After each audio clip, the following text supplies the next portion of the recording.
Hey friends, welcome back to Acre Homestead. My name is Becky, and today in my kitchen we are going to be doing something that I've been looking forward to for quite some time. We are going to make homemade Oreos and homemade Goldfish crackers.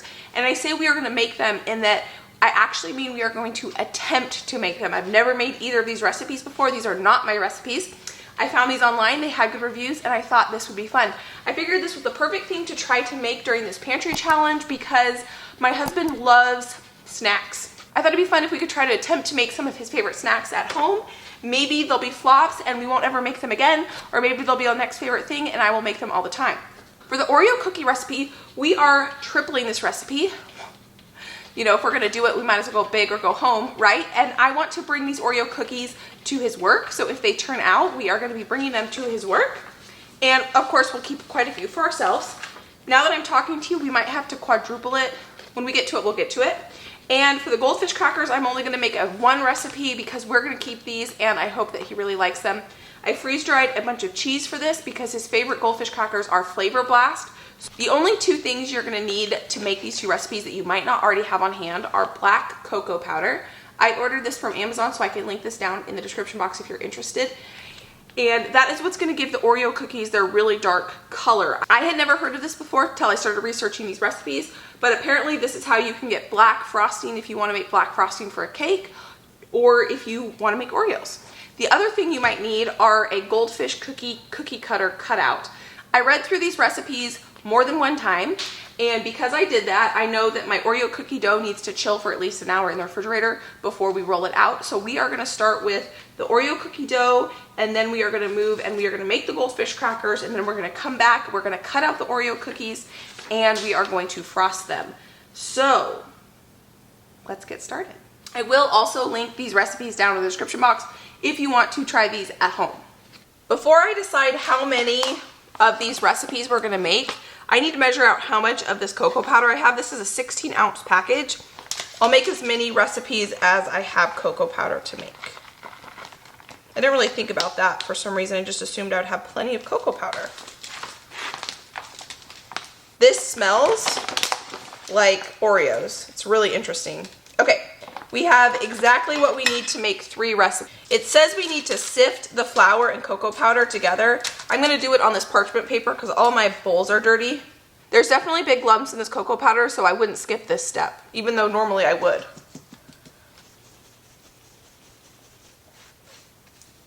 We also need to sift 6 cups of flour and the baking soda. And it's not gonna fit on this parchment, so I'm gonna do it in my salad bowl because it's the only bowl that I seem to have that's clean right now, which is kind of weird. So I'm gonna do 3 cups at a time. So we're gonna start with 3. And then I'm gonna go ahead and put the baking soda in, and to double this recipe, we need 1.5 teaspoons of baking soda. So we are gonna cream together 3 cups of butter and 3 cups of sugar until light and fluffy. So let's do that right now.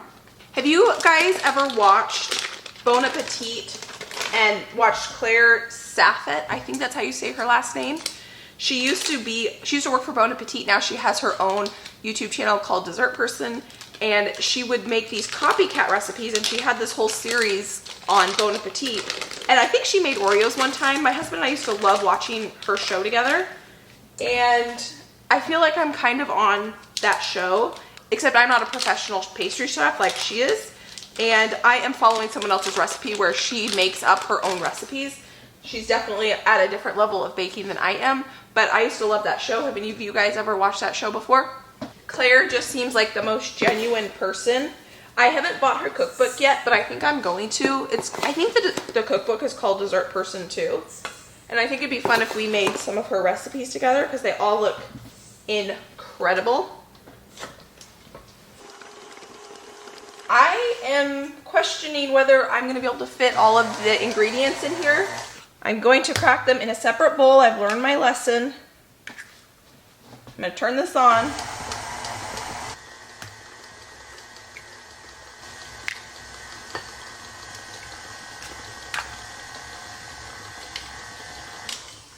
This is why you want to scrape down the sides of the bowl, because you can see that this top layer here is not getting mixed in at all. And then I like to kind of push on the bottom and make sure the bottom is mixed in. I used to never do this step, but I think it is really important.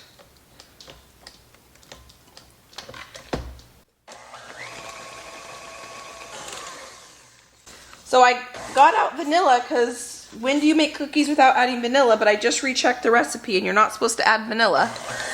One thing that's going to be a little bit different about these Oreos that I just thought about is Oreos that you buy at the store are vegan. There's no butter in them. They use, I don't know if it's hydrogenated oils or shortening or what they use. And these clearly are not going to be vegan. So they're going to have a more rich flavor because this is grass-fed, grass-finished butter. I think are going to taste really well. I don't know if hopefully they hold their shape like they normally would. I just had a panic moment. I was like, how much flour did I just put in there? But we pre-measured the flour, so we don't have to worry about that. Okay, I have a question for you. A few of you have recommended I get a Bosch because I do such big quantities of baking.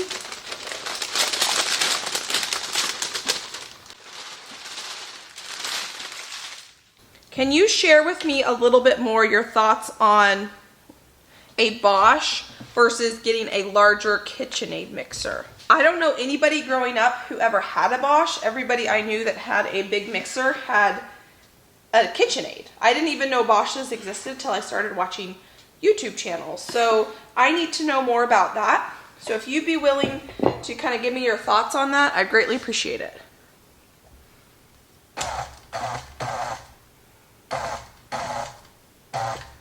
Oh. I'm trying to go slow so I don't make an complete mess here. This looks really pretty in here to me. The flour and this dark cocoa powder. I really like that.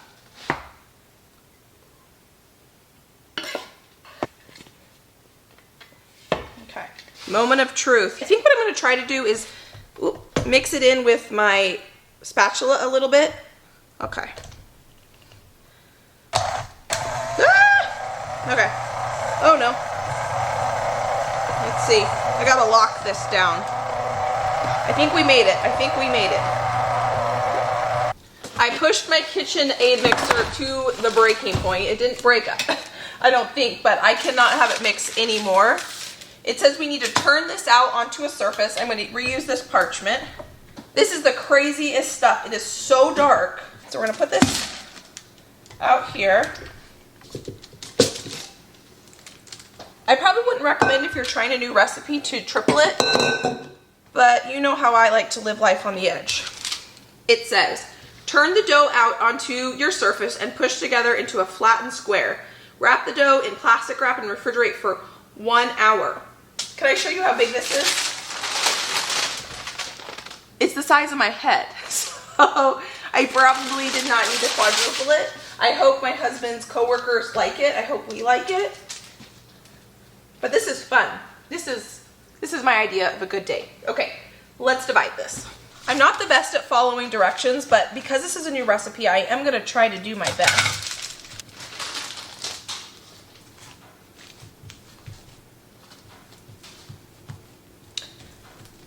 This feels like the best kind of Play-Doh to me. This is Play-Doh for adults or kids. Okay, that dough was super easy to put together. Now we're going to do that with the other two.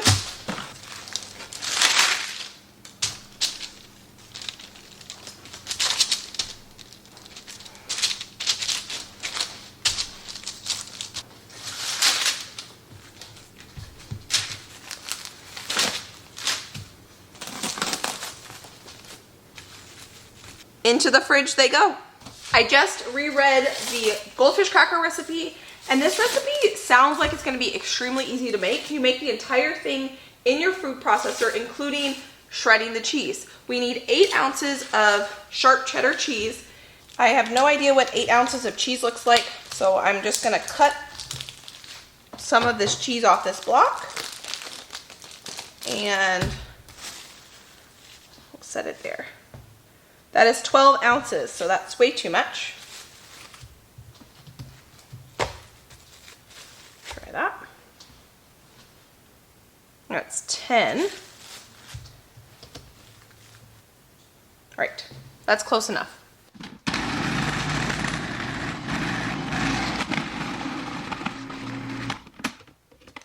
I need to put this cheese here just so that I can put the S blade back in and we can make the dough right back in here.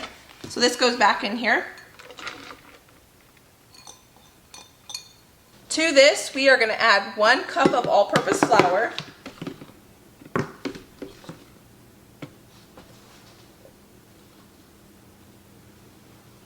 Half teaspoon of garlic powder. Half teaspoon of goldfish crackers. Half teaspoon of onion powder. Now I am doubling the spices in this recipe because it only calls for a 1/4 teaspoon and I don't feel like that's enough. So just so you know, I am deviating just a little bit. That was paprika. Salt. And that's all the ingredients until we add the butter and water. So now we just pulse it, it says. In the food processor, combine the cheese, flour, paprika, onion powder, garlic powder, and salt. Pulse until the cheese mixes into the flour. And then we add the butter. Now we need to add 6 tablespoons of cold salted butter cut into 1/2-inch pieces. So I love that butter I bought from Acre, but it doesn't have tablespoons on the side, so I needed to get my just regular store-bought butter out. This is Costco butter. I really like Costco butter. Has great flavor, I think, compared to some of the other store brand butters I've tried. Okay. Put that in there. And now it says, add the butter and pulse until the mix clumps together to form pea-sized balls. And then we're going to add the water 1 tablespoon at a time until a dough ball forms. And that's basically it. So this is super, super easy to throw together if it works. So we're going to pulse. I can't find my tablespoon measure, so we're going to use our cookie scoop. It's probably in the dishwasher. I did unload the dishwasher this morning. Okay, we're going to turn this on. I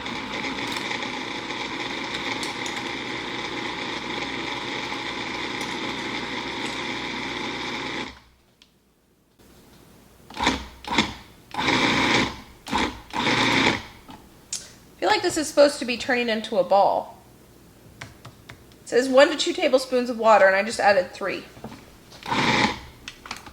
Looking back, I should have stopped here and just condensed the dough into a ball, but you'll see what happens. I guess if I squish it, oop, I'm making a mess. I guess if I squish it, it is kind of like turning into a ball, but I'm going to pulse it just a little bit with a little bit more water. I could be totally messing this up right now.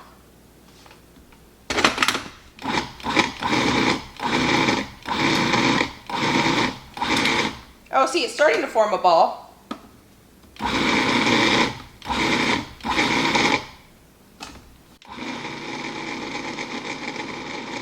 There we go. There we go.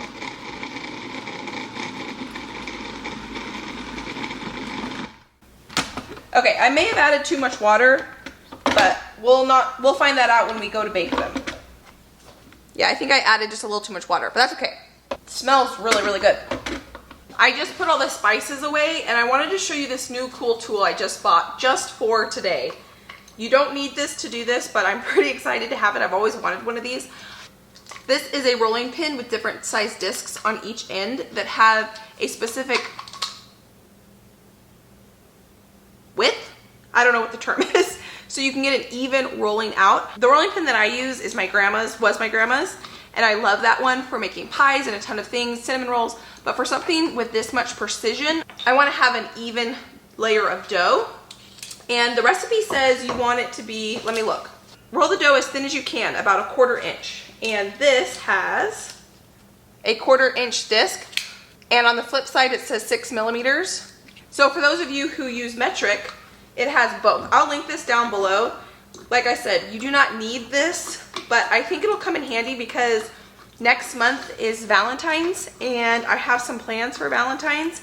And so I figured this is not going to be a one-time use to buy it just for this. This will definitely get used. So I decided to bite the bullet and buy it. I just cleaned my counter and we're going to put some flour on the surface here. While I was tidying up, I put my dough in the refrigerator just so it would stay cool. And it says to cut it in half and work with half the dough at a time. So that's what we're gonna do. I'm not used to using a rolling pin without the rollers on the side. So this is kind of a new experience for me. I know a lot of people really like the French rolling pins. That's my oven telling me it's ready. I preheated the oven to 350 degrees. You know what? This seems really thick. For a 1/4 inch, and if it says roll it as thin as you can, because I could certainly roll it by hand a lot thinner than that.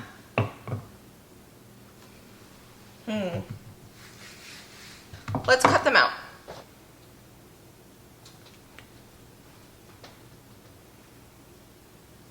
Maybe we do want this size, I don't know.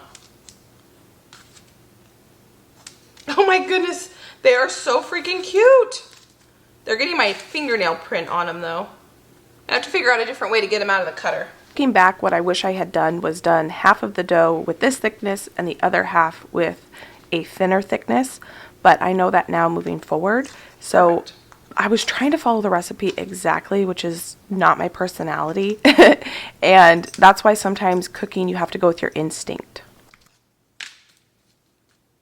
While I was cutting all of these little fishies out, it made me think of the book, The Omnivore's Dilemma by Michael Pollan. That's a really good book if you've never read it, about kind of the food system, and it's just super educational. I can link it down below. But one of the things he kind of talks about is, what if we ate a diet where we cooked everything from scratch and you could eat whatever you wanted, but you had to cook it from scratch. So if you wanted goldfish crackers or you wanted Oreos, you had to go through the effort to make them. The book is nowhere near a diet book. It's more about the Industrial Revolution and how it changed our food system, and processed food became really popular, and he kind of talks about those types of issues. Would we eat less? Would we have more self-control and portion control if we did that, or not? I don't know. I was contemplating that. What would it look like to eat a year with everything from scratch? What would that look like? That would be an interesting story to tell. That's just me though. I'm really into obviously cooking things from scratch and trying to push my culinary skills a little bit. These are so darn cute. I can't even get over it.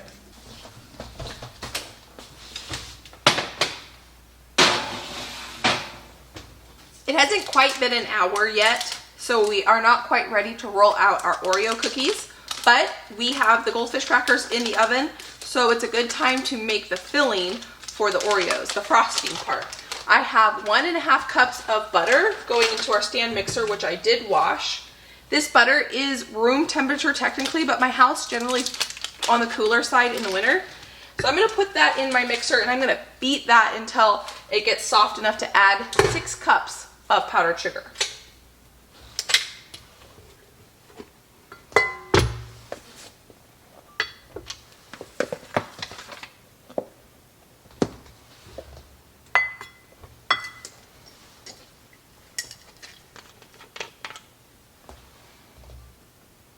It says 3 tablespoons of vanilla, which I think is a great amount of vanilla. I always add extra, but that seems like an appropriate amount. So we're gonna add 3.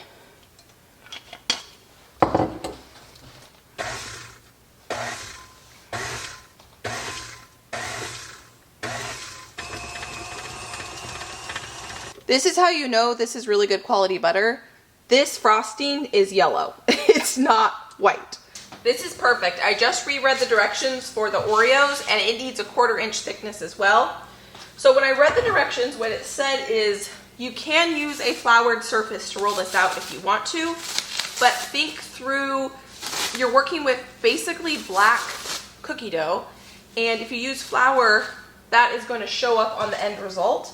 So what we're gonna do instead is we're gonna try to roll it out through 2 pieces of parchment paper. And that's my timer for our goldfish crackers. They smell really good. Oh, I think they're done. They're big. Let's see. They're golden on the bottom. I think we're gonna call it. You know what? They're not done. Not done. Going back in. Back in. They have good flavor though. Oh wow. Okay.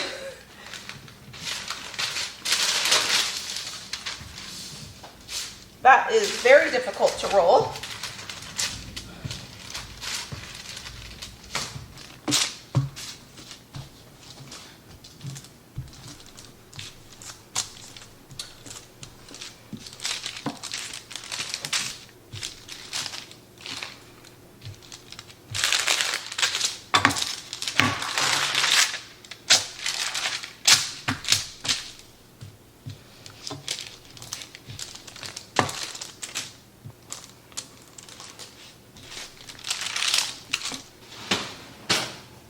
Oh, they're done. They're perfect. We're gonna let these cool completely, and then we are going to toss them in flavor blasted, freeze-dried cheese. And I'm trying to think through, should I roll them in that cheese powder that we're gonna make while they're cool or while they're hot? Oh, I forgot to set a timer for that. Hey Siri, set timer for 17 minutes. What should I do? I'm gonna do it when it's cool. I feel like it's gonna get weird if I do it when it's hot. We'll see. Now we're gonna cut out our Oreos. I'm not sure exactly which size is better for Oreos. I think I'm gonna go with the second to smallest. Well, you know what? I wanna make sure there's enough for Josh's coworkers. We're gonna go with the smallest one.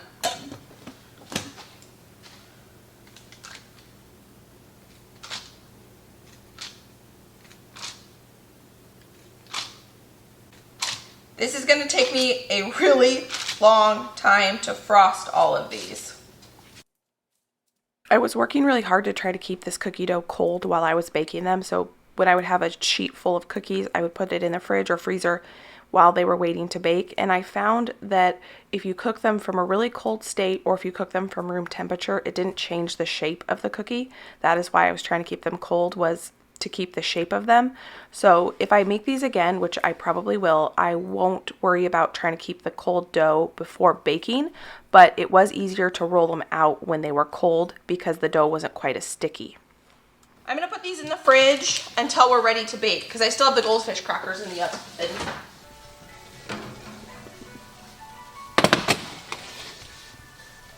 Now that the goldfish crackers are out of the oven, we need to get these Oreos in the oven. But I need to make sure they're at the same temperature. Oh, that doesn't say. It says bake in a preheated oven for 15 minutes. And it also says to preheat the oven to 350. So that's preheated.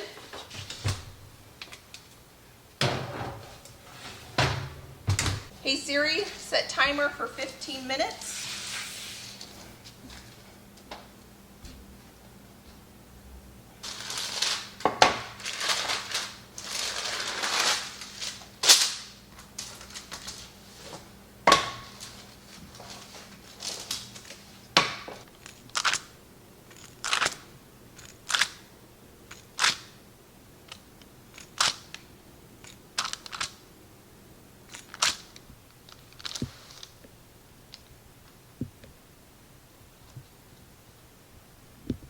One thing about making these really dark Oreos is they're very difficult to know when they're done.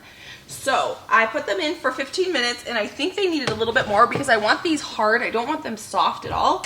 So far they've been in there for 17 minutes. They're very, very, very, very hot.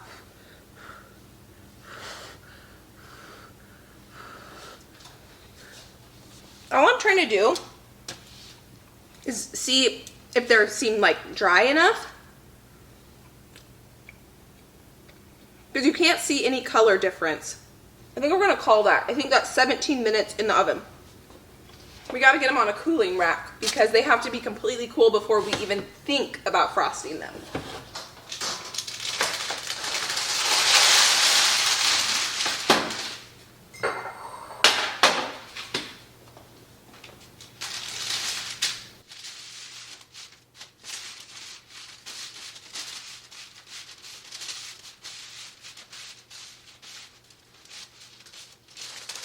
I think the next ones I'm gonna put in there for 18 minutes. I don't know if these are gonna be crunchy enough. I'm thinking I'm gonna need to make more frosting. I'm not sure 100%, but I can't imagine that's enough frosting for the amount of cookies we're making because we are making a ridiculous amount of Oreos. So I have a mason jar here and I just put a Ziploc bag. We are gonna make a piping bag. I first was thinking I was gonna try to do this with an offset, well that didn't work, with an offset spatula, but I think that would take too much time just from the sheer amount of Oreos we're making today, or tonight. I was gonna make dinner, but it's 6 o'clock already and I don't know. We might have leftovers for dinner.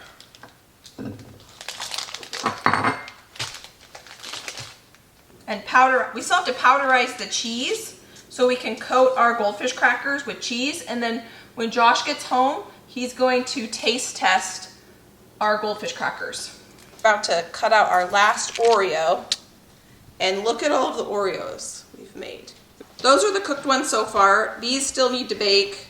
We have this tray. And I have one more in the oven right now. I might be able to get one more out of this. Yeah, I think I'll do one more and then we'll be done. Let's see if I can do this with one hand. This dough has felt really nice to work with. I've really enjoyed working with this dough. Is it like Play-Doh? It's exactly like Play-Doh. Yeah. Last one. Get this on here. You can see how close I'm putting them together now because they really don't increase in size, but this stuff definitely stains your hands. Oh, Bex? Yeah? So where did the tops go now? I'm in that drawer still. How cute is that? Oh my good. Looks great. The first half of the Oreos that I frosted the bottom part of the cookie first, and I did an entire sheet. And I realized that what happened was when I went to put the tops on, because the frosting had been sitting out for 15 minutes or so, by the time I was going to put the tops on, the frosting had kind of dried and they didn't want to stick super well. They did stick, but I found that when I did the last half of the frosting on the Oreos, I just frosted and put the top on each individual Oreo, and that seemed to work quite a bit better. I just put the last batch of cookies in the oven, and my husband just unloaded and loaded the dishwasher for me, which is amazing. So what I want to do now is I want to get the fish crackers done so he can give those a taste test. I got my high-powered blender out, and I have freeze-dried Parmesan cheese. I just freeze-dried Parmesan, mozzarella, and cheddar, but mozzarella has the most flavor, so I think we're going to go with powdering up some Parmesan cheese. And I think this freeze-dried Parmesan cheese would be really good as a substitute for the shaky cheese, this shelf-stable cheese that you can put on whatever you want. This is high-quality, real Parmesan cheese from Italy. It's great quality stuff, and so I'm excited to have shelf-stable Parmesan cheese. If you're interested in like freeze-dried videos, I do have a playlist, so I can leave that link down in the description box, and I can show you how I made this freeze-dried cheese down there if you want to see that. One of the reasons I wanted to ask you about the KitchenAid versus the Bosch is I had asked about the Ninja versus the Vitamix. I decided to go with the Vitamix because I had asked what your guys' thoughts were, and because of all those amazing comments, I went with the Vitamix, and I could not be happier with this blender. So that's why I wanted to ask you about the Bosch, because I trust you when it comes to this blender. You guys did not steer me wrong. That looks like powder to me. So let's dust our fish crackers with it. I don't know where all my bowls went, so we're gonna toss half of them on here. The other half I'm not gonna toss because I want Josh to taste it first. So I'm just going to. I'm gonna taste this before I call him down and we're gonna see. Tastes like a goldfish cracker to me. Actually, to me, it tastes more like a Cheez-It. It tastes exactly like a Cheez-It to me. I'm kind of bouncing back and forth just a little bit here, which is pretty typical of me, especially when I have more than one recipe going at a time. I'm gonna put our freeze-dried cheese away, and then I want to focus on getting the rest of the Oreos frosted, and then I'm gonna call Josh down here and I want him to taste everything because I wanna make sure these cookies are good before I bring them to his work. I already have some thoughts on them and how I would tweak them to make them better next time I make them. The last cookies coming out of the oven. So for my oven, 18 minutes is exactly perfect for how long to cook these cookies. I was trying to think through how I'm gonna display these to bring to Josh's work. And these cookies fit perfectly on this tray. I mean, there's a little bit of hang, but I think that'll look really cute. But this tray has a few little cuts on it, so I don't want people to see the bottom of my tray. So I went upstairs and I got a little bit of tissue paper, and we're gonna lay a little bit of tissue paper, and then this tray is pink, so I think, oh, that's perfect. Okay, I'm just going to fold that over. We're just gonna do like that.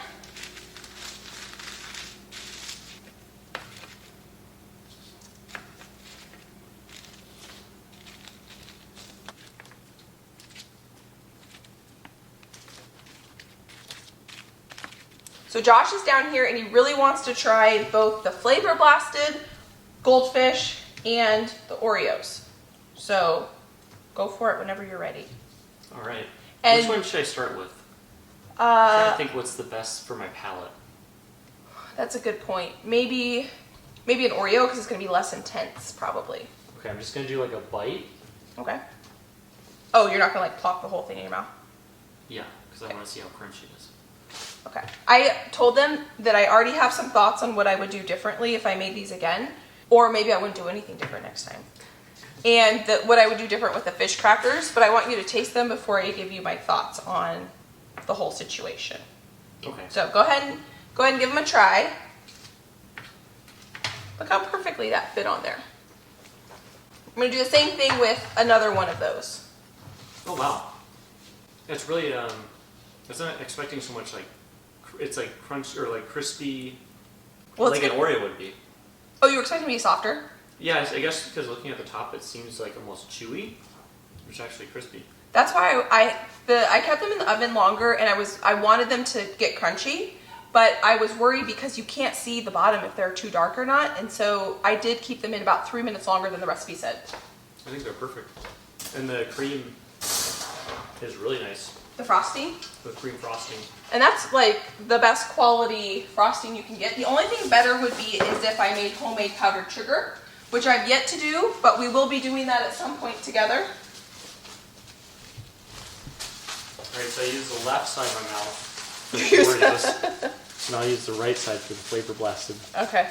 Okay. And give honest opinion. If you don't like them, if you like regular fish crackers better, you can say. Alright. It won't hurt my feelings.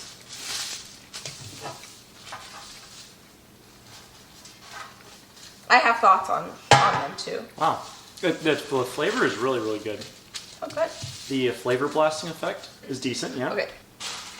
The only thing with it that's kind of different is that part of it is kind of like moist almost. Probably maybe, I don't know if it's from the cheese or what, but if you were to dry them out and get a little bit more crunch to them, So maybe they go back in the oven. My thoughts are, because they were getting too dark on the bottom, if you see the bottom, they had to come out. My initial reaction when I was making them was that they were too thick when I was rolling them. Mm-hmm. So I think if I make the fish crackers again, if you like them, I will make them again. Oh, they're good. I will make them thinner so they get crunchier. Because the Goldfish cracker you buy at the store is completely dry. Mm-hmm. There's no softness. And there is a little bit of softness in the inside of there. It's not doughy. It's just not crunchy. Yeah, the outside is crunchy. Inside's kind of soft. Yeah. But it's really good. Cream-filled cookies. Did you give me your take on the cookies? Yeah, I think the cookies are great. I think maybe they could be a little bit thinner and maybe wider, and then that might help with just the ratio of cream to cookie, but really good as is.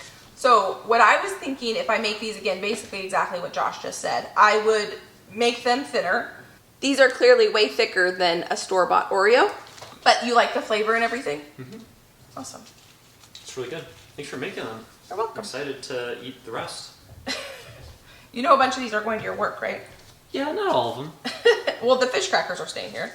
I am definitely going to make these Oreo cookies again, but I am going to do those 2 modifications next time we make it so that they are a little bit more like the Oreo cookie you're thinking when you go to the store and buy a package of Oreo cookies. So don't forget, I'm going to link the cocoa powder you need to make these if you want to try to make them yourself, along with the Goldfish cookie cutter outer. So if you want to try this, everything you need will be linked down in the description box along with the recipes.